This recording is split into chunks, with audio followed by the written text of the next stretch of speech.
33절 말씀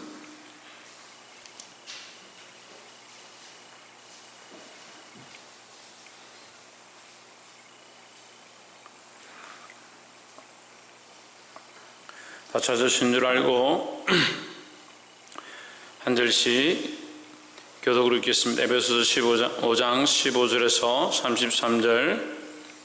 그런즉 너희가 어떻게 행할 것을 자세히 주의하여 지혜 없는 자같이 말고 오직 지혜 있는 자같이 하여. 그러므로 어리석은 자가 되지 말고 오직 주의 뜻이 무엇인가 이해하라.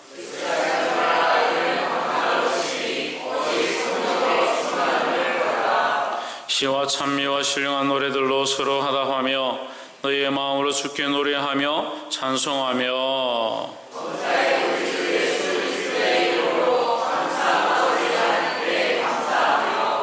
그리스도를 경외함으로 피차 복종하라.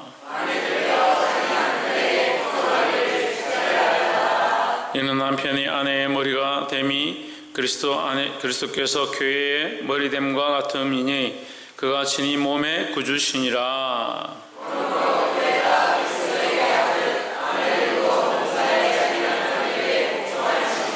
남편들아 아내 사랑하기를 그리스도께서 교회를 사랑하시고 위하여 자신을 주심같이 하라.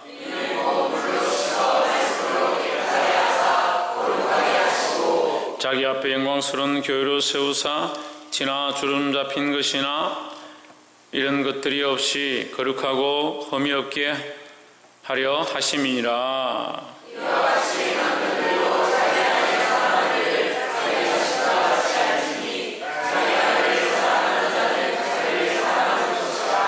누구든지 언제든지 제 육체를 미워하지 않고 오직 양육하여 보호하기를 그리스도께서 교회를 보양함과 같이 하나니. 이러므로 사람이 부모를 떠나 그 아내와의 합하여 그들이 한 몸 육체가 될지니.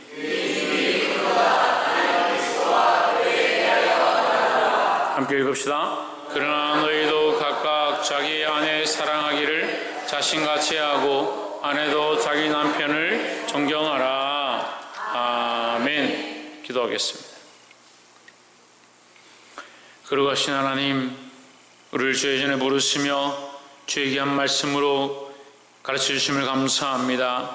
하나님, 우리의 약함으로 말미암아 주님 앞에 엎드리며 우리를 낮추고 겸손한 가운데 있사오나 우리의 마음이 아직도 주의 말씀 앞에 순종하지 아니하고 불평불만하며 이를 갈며 눈 흘기는 것으로 주님 앞에 서 있는 것들을 용서하시고 우리의 마음이 낮아짐과 우리의 몸이 낮아짐과 우리 삶이 낮아짐으로 겸손하게 하시고 특별히 우리 안에 원망과 시비와 다툼이 사라질 수 있도록 도와주시옵소서. 그리스도의 날까지 우리를 인도하시되 이 악한 세대 가운데 시험에 걸려 넘어지지 않게 하시고 악한 마귀가 오는 사자와 같이 산기자를 찾을 때에 우리가 거기에 따라가는 것이 아니라 그리스도만 바라보고 쫓아갈 수 있도록 붙잡아 주시옵소서. 주께서 말씀하시며 인도하시며 보게 하시고 가르칠 줄 믿사옵고 살아계신 예수 그리스도 이름으로 기도하옵나이다. 아멘. 할렐루야. 우리 옆에 상인사를 사랑합니다. 축복합니다. 할렐루야. 말씀의 제목 읽어봅시다. 시작. 그리스도의 지체다. 이게 몸지죠. 그래서 한 몸이다. 몸의 한 부분이다. 우리는 그리스도의 몸의 한 부분이다. 그리스도의 몸의 한 부분이라는 것은 뗄 수 있는 것이 아니다라는 겁니다. 제가 한 몇십 년 전에 이제 지도를 나갔었는데 그 일을 하는 것을 감독하고 지도하러 나갔는데 그 일하는 사람이 이게 뭘 자르는 프레스 기계 같은 것을 이제 조작하고 있는데 잘못해서 제가 보는 앞에 손가락이 한 마디가 잘렸습니다. 그 손가락 잘렸는데 얼마나 고통스러워하고 소리를 지르는지, 소리가 큰 게 아니라 그 말할 수 없는 그 참으면서 아파하는 그 소리를 지금도 잊지 못합니다. 제가 그 소리를. 우리의 몸의 한 부분이 이렇게 잘려나간다면 우리가 얼마나 고통스럽겠느냐. 그 고통이 너무 커서 견디지 못해서 어떤 소리를 해야 될지 모르는 그런 비명소리를 지르고 아파하는 그런 모습이 있는데, 우리는 그리스도 안에서 그리스도의 한 몸이다, 그리스도의 한 부분이다. 그리고 그리스도 안에서 우리가 믿음에서 떠나가고 세상과 타협하고 세상이 원하는 대로 살고 오히려 더 나아가서 사단이 원하는 삶을 살면 하나님께서 그렇게 마음 아파하시는데, 우리는 그걸 잘 모르는 겁니다. 우리가 잘려나가는 것, 우리가 끊어져 가는 것, 우리가 세상과 타협해 가는 것이 하나님 앞에 아픔인 줄을 잘 모르는 거예요. 우리는 그리스도의 지체다, 그리스도 안에 한 몸이다 하는 겁니다. 세상의 법과 방법으로 뗄 수 없고 쪼갤 수 없다라는 겁니다. 여러분, 그리스도 안에 온전히 붙어 있기를 주의 이름으로 축복합니다. 본문의 말씀을 함께 보겠습니다. 그런 즉 너희가 어떻게 행할 것을 자세히 주의하여 어떻게 행하라? 빛 가운데 행하라 했습니다. 우리가 앞에 말씀들을 생각해 봅시다. 빛 가운데 행하면 그리스도께서 너희에게 비추시리라 했습니다. 우리는 빛의 자녀같이 빛 가운데서 행해야 된다는 거예요. 할렐루야. 근데 이 빛을 자꾸 착각하는 사람들이 있습니다. 무엇으로 착각하냐? 도덕과 윤리를 착각하는 겁니다. 조금 더 지나보세요. 도덕과 윤리가 교회 안에 들어와서 교회 법을, 하나님의 말씀의 법을 제어할 그런 때가 옵니다. 너희가 하나님만 구원이 있다, 그리스도에게만 구원이 있다란 말을 하지 못하도록 교회에 들어와서 교회의 법들을 점령할 때가 있을 겁니다.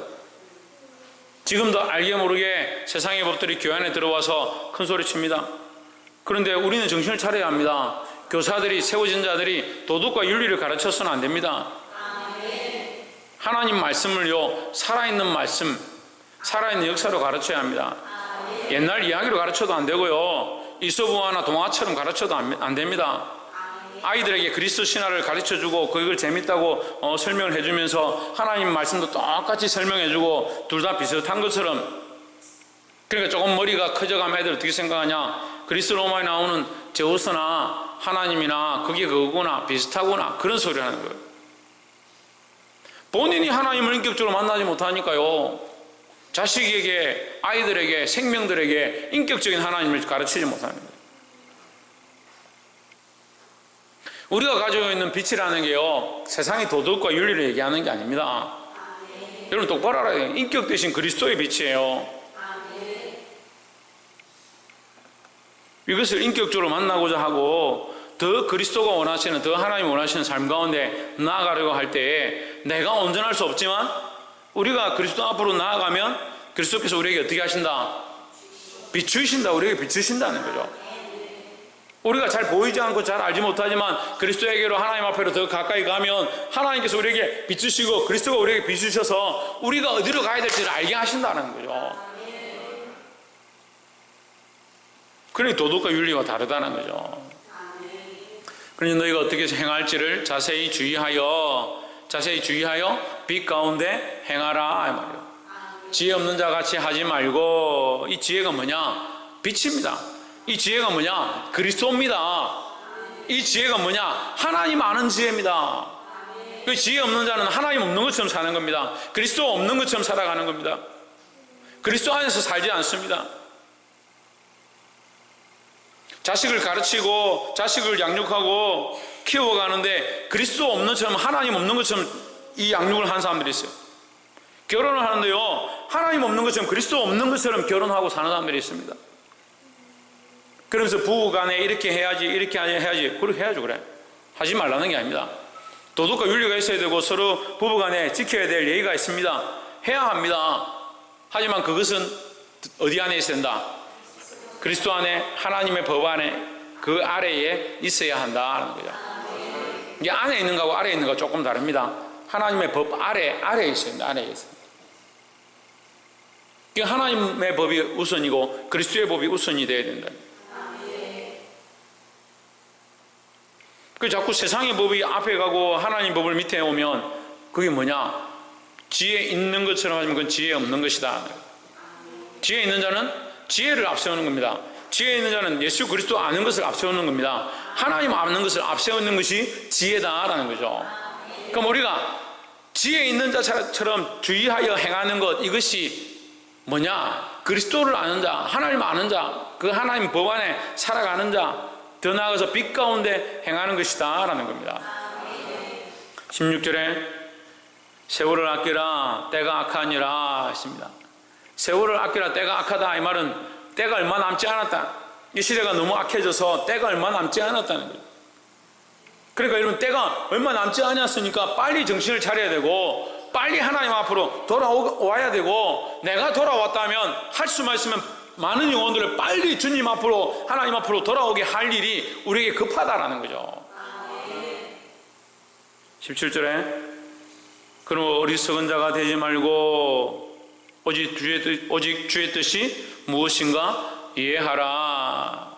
뭐가 하나님을 기쁘시게 하는가, 뭐가 하나님의 마음인가, 뭘 하나님 원하시겠는가, 그것을 이해하라는 거죠. 그러니까 자꾸 우리는, 세상 사람들은, 그리스도인이라고 하는 사람들도 어떻게 하느냐, 사람이 뭘 원하겠느냐, 저 사람이 뭘 원하겠느냐, 저 목사가 뭘 원하겠느냐, 저 장로가 뭘 원하겠느냐, 직장의 사장이 뭘 원하겠느냐, 학교 선생님이 뭘 원하겠느냐, 그걸 이해하는데 바쁜 거요. 내 바이어가, 내 고객이 뭘 원하는가, 거기에 이해하는 게 바쁜 거요.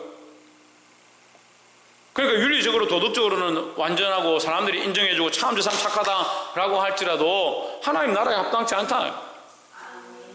우리는 무엇을 이해해야 되냐, 하나님의 뜻을 이해해야 된다. 그럼 어디에 맞춰야 되냐, 하나님 뜻에 맞춰야 돼. 하나님 뜻에 맞춰야 된다.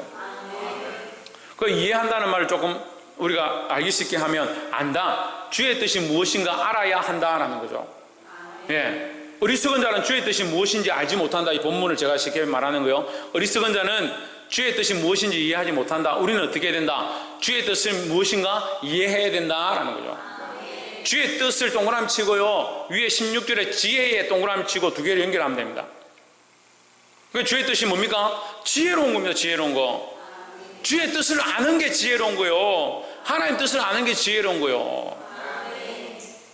그래서 기도를 하는 거죠. 여러분, 성경학교를 준비한다, 수련회를 준비한다, 아이들을 어떻게 할 거냐 고민한다.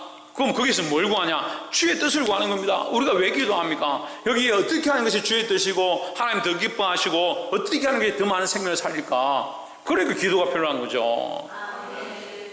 그 기도 없이 하면 어떻게 됩니까? 기도 없이 하면 어떻게 되겠습니까? 박성님, 기도 없이 하면 어떻게 되겠어요? 그리고 주의 뜻을 모르는 건 당연하죠. 홍진우, 기도 없이 하면 어떻게 되겠습니까? 소용이 없어요. 박이삭, 주의 뜻이 없이 하면 어떻게 되겠습니까? 그래, 인간적이 되죠. 인간적이 되죠. 알고 말했는지 모르겠지만 주의 뜻이 없으면 사람의 뜻만 세워지는 거죠. 하나님 뜻을 세우지 않으면 사람이 계획하는 겁니다.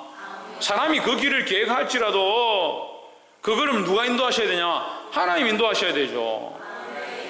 자꾸 우리가 계획하고 우리가 뜻을 세우고 우리의 방향들을 맞춰가는 것, 그러니까 뭐가 없냐? 하나님의 인도하심이, 하나님 선한 인도하심이 없다. 우리는 뭘 구해야 되냐? 하나님의 뜻을 구하고 하나님의 인도하심까지도 구해야 된다는 거죠. 좀 더 나가면요, 하나님 뜻을 구하고 하나님 인도하심을 구하고, 좀 더 나가면 하나님 영광을 구하고, 예, 하나님 영광을 구하고, 예, 하나님의 뜻을 구하고 하나님의 인도하심을 구하고 하나님의 역사하심을 구하고, 예, 좀 더 나가면 하나님의 이루어 주심을 구하고, 그죠? 하나님의 뜻을 구하고, 그 뜻을 알고 우리가 기도하면, 하나님 뜻을 따라서 우리가 일하기 시작하면 하나님이 인도해 주신다. 그 일들이 더 선한 길로, 더 합력하여 더 선하게, 더 바른 길로 나아가도록 인도해 주신다. 그 인도하시는 것 가운데 하나님께서 역사하신다. 예, 그냥 인도하고 끝나는 것이 아니라 거기서 폭발적인 역사, 더 나아가서 성령의 역사로 회복해 하시고 아이들이 나와서 하나님 알게 하시고 그런 역사가 일어난다는 거예요. 그래서 그걸 결국 누가 이루시냐? 하나님께서 다 이루시도록. 그래 기도가 필요한 거예요. 그렇게 되기를 기도하는 게 필요한 거예요. 그래 이걸 모르니까 어떻게 해요? 조금 기도하고 이제 내 기도했으니까 이제 우리가 하면 되지. 그걸 다 하고 나면 아이고 고생했습니다. 다 수고했습니다. 잘했습니다. 잘 될 겁니다. 잘 되겠죠, 그래. 그건 세상 사람들도 하는 것이다. 다 잘 된다. 감사하다. 잘 될 겁니다. 잘 돼 갑니다. 세상 사람들이 하는 소리. 우리도 필요하죠. 필요 없다고 얘기하는 게, 제가 말씀드릴 때 하지 마십시오 하면 그게 필요 없다고 얘기하는 게 아니에요. 뭘 먼저 세워야 되냐. 이게 우선순위가 안 세워지니까요, 하는 것들이 문제가 아니라 인간이 하는 일, 인간을 위한 일이 되어야 된다. 우리는 뭘 하느냐? 주의 뜻 안에서 하는 게 돼야 된다. 우리가 하는 일이 인간적인 일이라 할지라도, 사람들에게 하는 일이라 할지라도 뭘 구하냐? 먼저 하나님 뜻을 구하는 겁니다. 할렐루야. 18절 말씀에 술 취하지 말라. 이는 방탕한 것이니 오직 성령의 충만을 구하라 했습니다. 뭘 구하라? 성령의 충만을 구하라. 자, 이 술 취하지 말라와 성령의 충만함을 단도직입적으로 얘기하고 있습니다. 물론 지난주에 여러 가지 음란과 여러 가지 얘기에 대해서, 말씀에 대해서 말씀이 얘기했는데, 여기는 딱 두 가지를 얘기합니다. 술 취하는 것과 성령 충만 두 가지만 얘기합니다. 그래서 술 취하는 것과 성령 충만이 딱 두 개 상반지어서 얘기하는 거예요. 술 취하는 것은 육체의 일입니다. 육체의 일. 육체를 즐겁게 하기 위해서 술을 마시는 거예요. 술 취하는 거예요. 영을 즐겁게 하기 위해서 술 마시는 사람이 없는 거예요. 예? 술을 마심으로 나는 영이 깨어나고 영이 더 맑아지기 위해서 술을 마신다. 그런 사람 없습니다. 육체를 위해서 술을 마시는 겁니다. 그래서 성령은 무엇을 위하여 있냐? 우리의 영혼을 위하여 있다는 거예요. 그러면 육체의 일과 영의 일을 구분해 놓은 거죠. 그래서 술 취하지 말라는, 술 취하는 것은 뭐요? 방탕한 것이다. 육체를 위한 것이다. 너희는 무엇을 힘쓰라? 영의 일을 힘쓰라. 영의 일은 뭐냐? 오직 성령으로 충만함을 받으라 라는 거죠. 그러니까 우리는 육체의 일, 썩어질 일, 망할 일을 구하는 것이 아니라 영의 일, 성령의 일을 구해야 한다라는 겁니다.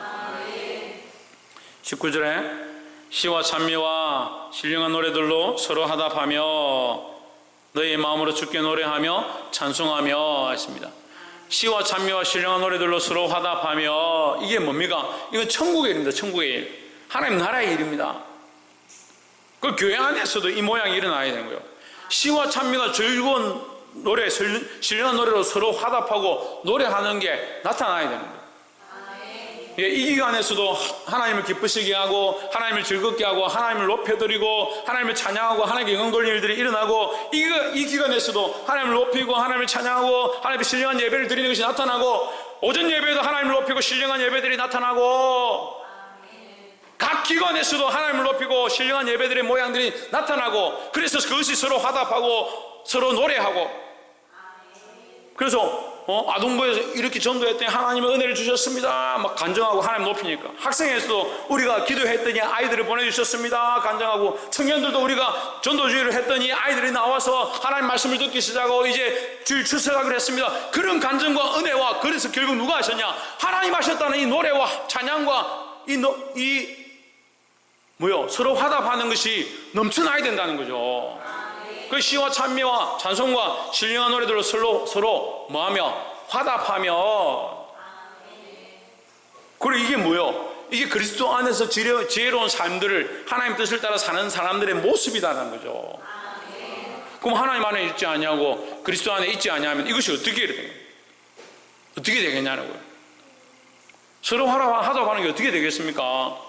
우리가 때로는 이 수련회나 이렇게 가서 은혜를 많이 받고 돌아와서 남은 성도들한테 이렇게 나누면 그 사람들이 목석같이 그런 느껴질 때가 있어요. 나는 지금 뜨거워가 성령 충만해가 은혜 받아가지고 하나님께서 우리 안에 역사하심을 내가 마음이 불타서 내가 얘기하고 싶어서 막 간증했는데, 이 사람 들을 때 그랬냐? 자기하고 관계없는 거죠. 그게 화답이 안 되는 겁니다. 화답. 주고받는 게 안 되는 거예요. 육체의 일을 취하지 말고요. 육체의 일을 취하지 말고, 자, 이 서로 화답하며를 동그라미 치시고, 또 해보자. 서로 화답함을 동그라미 치시고, 18절에 뭐가 있습니까?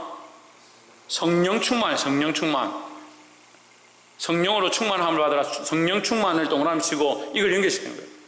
그래서 성령 충만하면 어떻게 한다? 서로 화답한다. 서로 화답한다. 교회 안에 성령 충만하면요, 서로 화답하게 되어 있다는 거죠. 19절 다시 봅시다.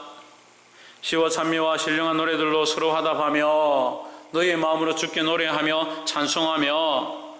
그래 우리 성가대 이제 7월 달부터 또 새롭게 정비해서 하는데 노래를 참 그래도 이번 주 좀 그래도 연습을 많이 했는지 좀 은혜스럽게 찬양을 했습니다. 그럼 찬양이 성가대가 바뀌어서 노래도 바뀌고 분위기도 바뀌었다. 그게 중요한 게 아닙니다. 이 시와 찬미와 신령한 노래로 서로 화답하면 너희의 마음으로 뭐하라? 주께 노래하며. 우리가 마음을 다하여 하나님 노래하고 있는가? 이게 더 훈련돼야 되는 거예요. 오히려 우리가 화음이 좀 맞지 않아도 우리가 하나님 앞에 이 마음을 드리는 것들을 더 훈련해야 될 때가 필요 있습니다.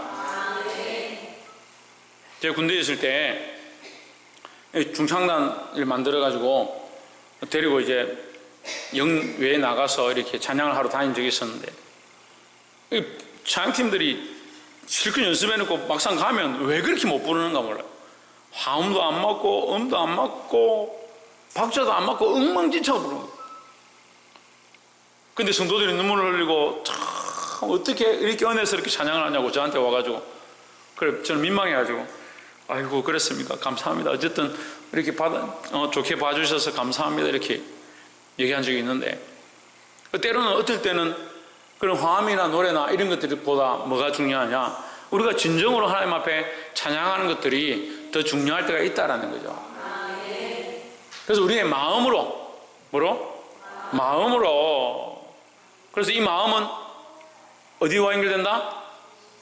이 마음 화답하며 너희의 마음으로 하는 것은 뭐와 연결된다? 성령 충만과 연결된다라는 거죠.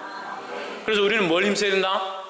성령 충만하기를 힘쓰고 사모해야 한다. 옆에서 한번 보십시오. 성령 충만하기를 힘쓰며 사모합시다. 할렐루야.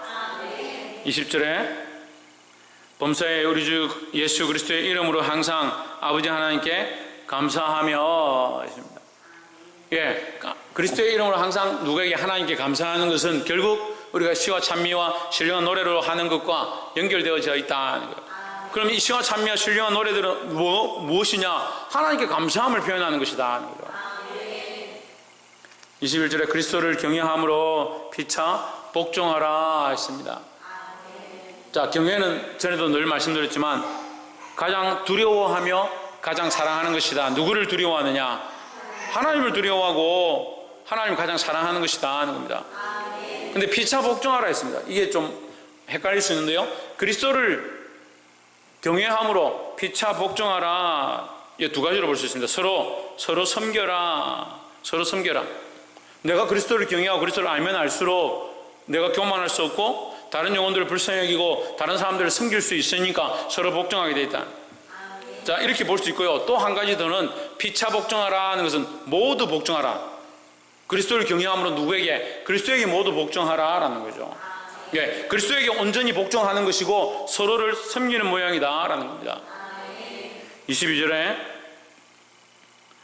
아내들이여 자기 남편에게 복종하기를 주께 하듯 하라 했습니다. 자, 아내들이여 자기 남편에게 복종하기를 주께 하듯 하라. 자, 이 에베소 교회에 그런 문제가 있었겠죠. 이 여자들이 교회의 일은 충성하는데 남편의 가정의 일에는 잘 헌신하지 않는다.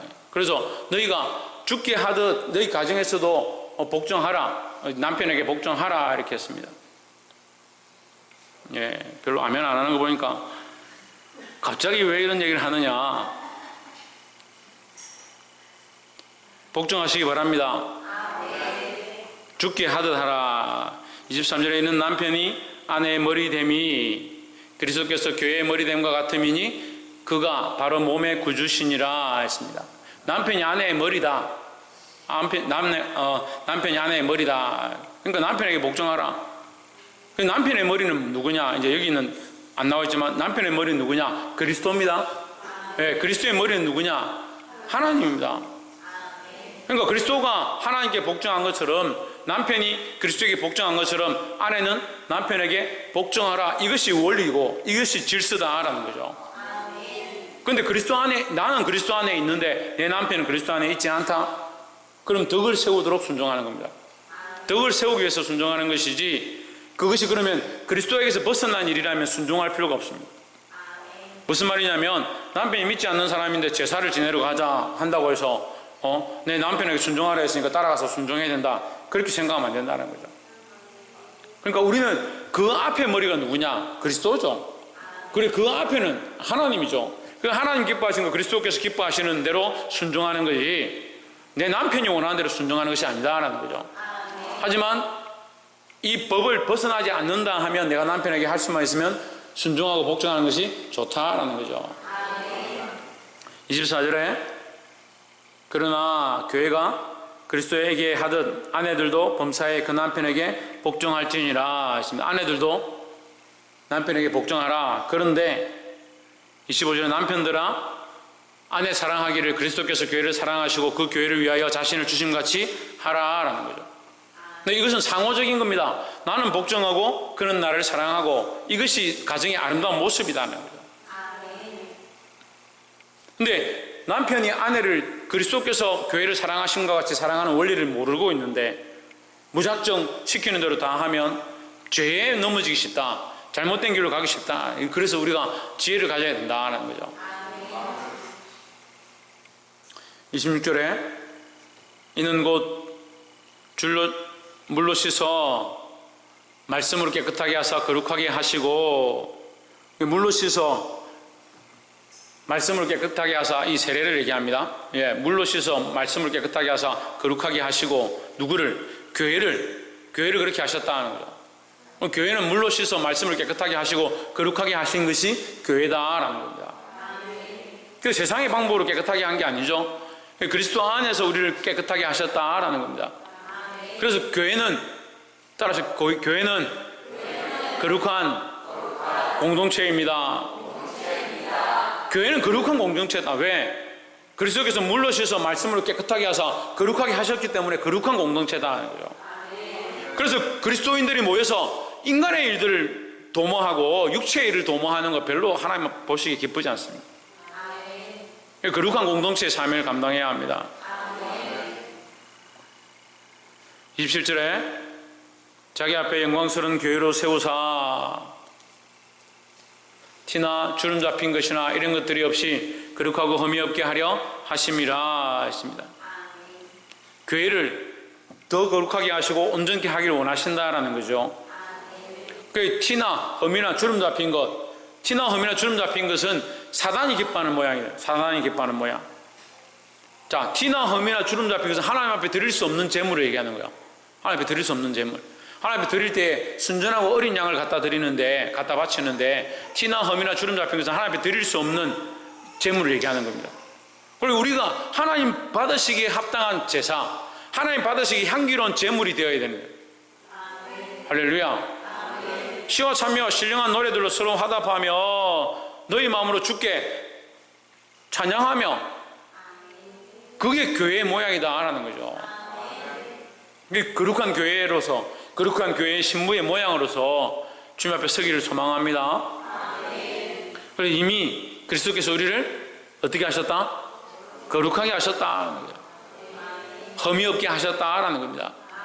그래서 세상의 흠과 더러움으로 주님 앞에 오는 것이 아니라 우리의 연약함들을 들고 왔지만 그리스도의 피로 정결한 가운데 날마다 나아가야 한다라는 겁니다.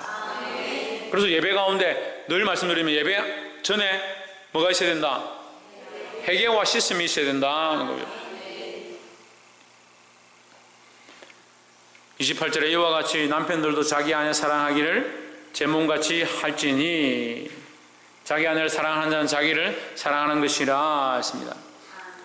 그런 아내를 자기 몸처럼 사랑하지 않으면서 교회 다닌다고 이렇게 해라 저렇게 해라 부려먹는 거, 그것도 옳지 않다. 그래서 우리는 지혜를 가지고 이 세상에 있어야 하고, 이것은 남편과 아내의 관계이기도 하지만 우리와 교회와 좀 더 나아가면 세상과의 관계, 또 보면 그리스도와 교회의 관계, 이렇게 볼 수 있습니다.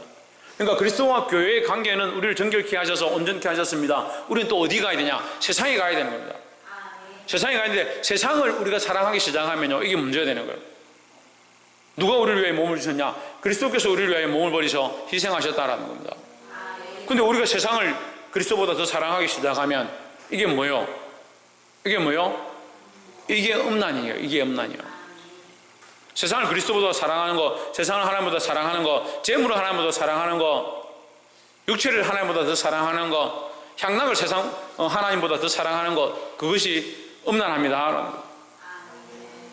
하나님 우리에게 허먹고 저먹고 줄어먹고 그렇기를 원하시는데, 온전하길 원하시는데 어떻게 온전하냐? 하나님 뜻에 맞도록, 우리가 처음에 얘기한 것처럼 하나님 뜻에 합당하도록 거룩하고 순전하고 흠없는 자로 서기 원하신다라는 겁니다.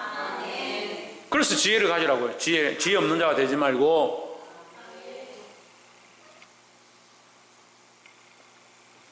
아내 사랑하기를 자기 자신과 같이 할지니, 이거 누가 하셨냐? 그리스도께서 하셨다. 그럼 우리도 어떻게 되냐? 우리가 부부 생활을 하면 우리도 이렇게 해야 한다. 지혜를 가르쳐 주는 거예요. 세상에서도 이렇게 해야 하고 부부 간에도 이렇게 해야 하고. 그죠? 아이고, 방금 목사님 세상을 그렇게 사랑하면 안 된다 해놓고 또 사랑하라고 합니까? 왜 그렇게 헷갈리게 합니까? 예수님께서 오셨어요. 2가지 계명을 주셨습니다. 가르쳐 주셨습니다. 큰 계명 2개가 있는데, 첫 번째는 김성수 목사님, 예, 하나님 사랑. 김계수 목사님, 2번째는 예, 내 이웃을 내 몸과 같이 사랑하라. 내 이웃은 어디 있습니까? 내 이웃은 어디 있습니까? 세상에 있죠. 세상에 있죠.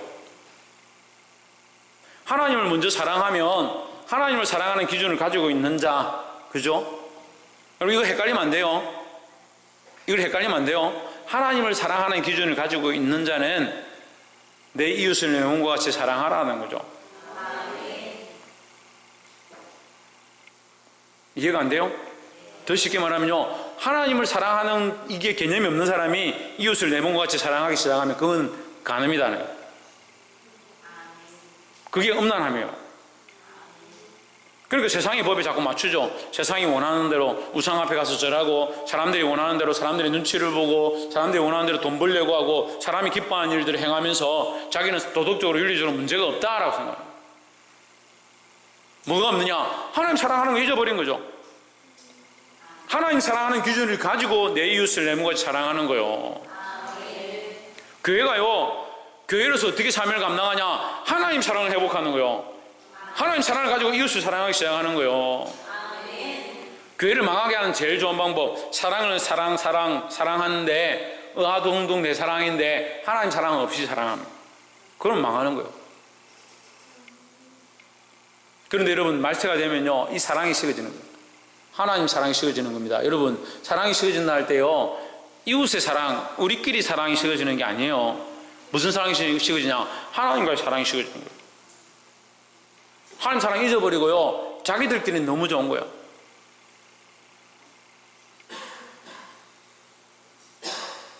그렇게 하면서 우리가 사랑한다.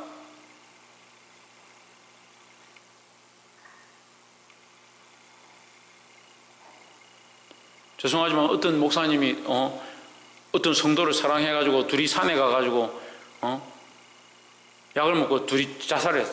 왜 했냐? 사랑해가지고. 참 정신이 나가도 그렇게 나가요. 뭘 잊어버렸습니까? 자기들 사랑한다. 자기들 둘이 죽고 못 산다. 그래 약 먹고 죽었대. 잘 죽었다. 뭐가 없냐? 사랑하는 게 있어요. 여러분, 사랑이 있어요. 거기 사랑이 있어요. 잘 아세요. 거기 사랑이 있어요. 뭐가 없습니까? 하나님 없어요. 하나님 사랑이 없어요.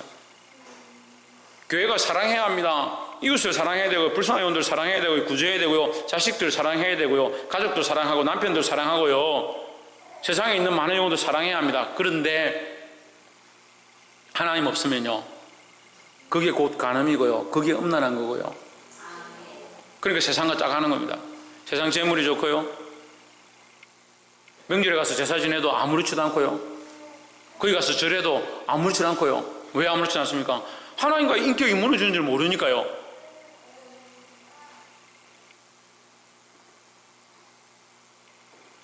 바람 피는 사람들 가서 물어보세요. 자기 아내와의 관계가 무너지는 줄 모르고요, 자기 사랑하는 게 좋아가지고요, 다른 여자가 좋아가 정신을 못 차리고 쫓아가는 겁니다. 그러면서 속으로는 내가 사랑하지, 나 정말 사랑하는데, 내 너무 좋은데, 저 여자가 너무 좋은데 버릴 수가 없는데, 그게 사랑인 줄 착각하는 거예요. 먼저 세워야 할 것, 먼저 세워야 할 것, 먼저 가져야 할 것, 하나님 안에 온전한 이 사랑이 세워져야 우리가 다른 사랑들을 할 수 있는 거예요. 그 사랑은 어떻게 하느냐? 하나님의 사랑으로 사랑하는 겁니다. 하나님으로 내게 맡겨진 영혼들, 내 삶에 주어진 영혼들을 사랑하기 시작하는 거예요. 청년들 가르치다 보면 한 번씩 이렇게 헷갈려 하는 게 있어요. 목사님, 내가 영혼들을 위해서 이만큼 했는데, 내가 영혼들을 사랑해서 이만큼 충성하고, 내가 이만큼 기도했는데, 뭘 잊어버리냐? 너 하나님 사랑 어떻게 했냐? 너 하나님 관계 괜찮냐? 하나님과의 관계, 하나님의 은혜, 하나님의 사랑, 성령 충만, 시와 찬미와 신령한 노래로 서로 화답하는 것, 그거 다 잊어버리고 뭐 했냐? 사랑했다는 거예요. 사랑했다는 거예요. 내가요 그만큼 돈을 들여가지고, 내가 그만큼 시간 내가지고 애들한테 얼마나 투자한다 합니까? 그런데 애들이 말을 안 듣고요, 교회도 안 오면 나 교사 안 하랍니다. 그런 얘기들 많이 들었습니다. 우리는 얼마 빚진 자? 1만 달란트 빚진 자인데 몇만 원 썼다고? 나는 교사 못하겠습니다. 쓸마음도 없고요, 쓰고 나서도 아깝다 생각하고요. 뭐가 없냐? 하나님의 사랑을 잊어버렸으니까요. 이 사랑이 현실이고요, 이 십자가의 피가 현실이고요, 이 십자가의 피가 우리가 평생 갚아도 갚을 수 없는 은혜인데, 자기 시간도 아깝고 재물도 아깝고 그러면서 사랑하고 있다는데 뭘 사랑하는지 모르겠어요. 그게 착각이에요. 그게 사단이 우리에게 주는 착각이에요. 눈이 가려워져가 보지 못하고 자기가 뭘 사랑하고 있는지, 뭘 잘못된 것을 보고 있는지 깨달아야 합니다. 오늘 이 말씀에서 자기 아내를 사랑하는 자기를 사랑하는 것이라 했습니다. 그리스도께서 자기 교회를 사랑하시고 영혼들을 위하여 자기 몸을 내어주셨습니다. 그런데 그 기준이 어디 있느냐? 아버지의 사랑에서 나왔습니다. 그래서 아버지의 사랑, 하나님의 사랑의 결정체가 누구냐? 예수 그리스도입니다. 우리는 우리 삶 가운데 뭐가 나타나기를? 하나님의 사랑이 나타나기를 힘써야 되는 거죠. 그래서 이 기준을 먼저 반드시 세워야 한다는 거예요. 29절에 누구든지 언제든지 제 육체를 미워하지 말고 오직 양육하여 보호하기를 그리스도께서 교회에게 함과 같이 하나니. 뭐 하느냐? 양육한다. 자라게 한다라는 거예요. 자라게 한다. 그러니까 내 몸도 자라게 하고, 내 교회도 자라게 하고, 내 가정도 자라게 하고, 더 나아가서 내 남편과 아내도 자라게 해야 한다는 겁니다. 박창준 뭐 해야 된다? 자라가게 해야 된다. 자라가게. 어디로 자라가겠습니까? 여러분, 식물을, 옥수수를 물을 줬는데 어디로 자라겠습니까? 예? 옥수수를 땅에 심어가지고 물을 주면 이금순 권사님 어디로 자랍니까? 옥수수를 땅에 심어가 물을 주면 어디로 자랍니까? 예, 위로 자라죠. 위로 자라죠. 이걸 모르는 사람이 어디 있습니까? 위로 안 자라는 옥수수가 어디 있습니까? 우리가 그리스도 안에 있고 하나님 안에 있고 지금 심어서, 그리스도 안에 심어서 하나님께서 우리에게 물을 주시는데 왜 자꾸 위로 안 자라 뺐다가 자랍니까? 위로 자라가야 돼. 양육해 가야 된다. 세워 가야 된다. 나도 자라가야 한다라는 거죠. 30절에 우리는 그 몸의 지체의 이민이라. 누구의 몸에? 그리스도의 몸의 지체이기 때문에 그리스도께로 자라가야 한다는 거예요. 그리스도를 닮아가야 한다라는 겁니다. 아버지의 뜻을 이루어 가야 된다라는 거죠. 31절에 이러므로 사람이 부모를 떠나 그 아내와 합하여 그들이 한 몸 육체가 될지니 했습니다. 창세기 말씀을 인용한 건데, 아내와 남편이 합하여 한 몸이 된다. 그리고 이것이 크다. 이 비밀이 크다. 한 몸이 돼서 뭘 하냐? 한 몸이 돼서 뭐 합니까? 한 몸이 돼서 뭐예요? 여기 미성년자들이 있어서 좀 민망하긴 한데, 한 몸이 돼서 뭐 합니까? 남편, 아내가 한 몸이 돼서 뭐 합니까? 예, 자식을 낳죠. 한 몸이 돼가 자식을 낳잖아요. 사람이 부모를 떠나서 그 자식이 부모를 떠나서 아내와 합하여 한 몸이 돼서 뭘 하냐? 새로운 생명을 낳습니다. 그래서 교회는요, 뭐 하냐? 새로운 생명을 낳는 일들을 해야 되는 겁니다. 그리고 이 말씀을 자꾸 오해하면요, 이상한 생각들 하는, 이상한 생각들. 그러니까 이상한 종교들이 생겨나는 거예요. 이단 사이비들이 생겨나는 거예요. 하나님의 사랑을 반드시 세워야 해요. 하나님 사랑 안에 우리가 연합하여 뭐 하냐? 영적 자녀를 낳는, 영적 자녀를. 또한 이 말씀과 합하게 우리가 육체로 정상적으로 결혼한 사람들은 뭘 해야 되냐? 자녀를 낳는 일들을 해야 된다는 거죠. 32절에 이 비밀이 크도다 내가 그리스도의 교회에 대하여 말하노라 했습니다. 그리스도의 교회는 뭐 한다? 생명을 낳는 곳이 되어야 한다라는 겁니다. 또한 그리스도의 교회는 뭐 하는 곳이 되어야 된다? 자라게 하는 것, 양육해 하는 곳이 되어야 한다라는 겁니다. 33절에 그러나 너희도 각각 자기 아내 사랑하기를 자신같이 하고 아내도 자기 남편을 존경하라 했습니다. 자, 이 말씀은 이제 위에 있는 말씀들을 종합해 놓은 것입니다. 그 하나님 말씀이 똑 떨어져서 따로 있는 게 아니고요. 하나님 말씀이 똑 떨어져서 따로 있을 것 같으면 천국에서 울려야 되죠. 우리한테 안 들려야 되고. 근데 하나님 말씀이 우리에게 들려지는 것은 뭡니까? 하나님 말씀이 실제라는, 실제. 우리 삶에 적용해야 될 실제다라는 거죠. 그래서 간단하게라도 우리 결혼 생활에 하나님 말씀을 이렇게 적용하는 것처럼 너희 삶에 실제로 하나님 말씀을 적용하라라는 거죠. 말씀을 맺겠습니다. 교회는 그리스도의 지체입니다. 그래서 누구의 뜻을 따라? 하나님의 뜻을 따라 살아야 하고요. 그것이 뭐다? 그게 지혜다라는 거예요. 지혜다. 그 지혜롭게 행하는 방법이 뭐냐? 하나님 뜻을 따라, 하나님 말씀을 따라 살고자 하는 것이다라는 거예요. 그 하나님 뜻을 따라 살기 위하여, 지혜롭게 살기 위하여 무엇을 구하라? 할렐루야. 예, 큰 사랑 교회는 이렇게 참 똑똑하고 지혜롭고 훌륭한 분들이 많이 있습니다. 그 성령 충만함을 구해야 된다. 성령 충만함을. 성령 충만함을 구해서 술 취하지 말라 이래서 비교했습니다. 육체의 일을 하지 마라. 육체의 즐거움을 쫓아가지 마라 하는 거죠. 그래서 성령 충만, 너희 영적으로 살아나는 방법을 구하라 하는 겁니다. 너희도 그런데 서로 사랑하라. 어떻게? 그리스도께서 교회를 사랑하신 것 같이 사랑하라. 우리가 서로 사랑하되 반드시 먼저 뭘 세우라? 하나님의 사랑을 세우라. 하나님의 사랑을 먼저 세우지 않고 우리끼리 사랑하는 것은 음란이고 음행이다라는 거죠.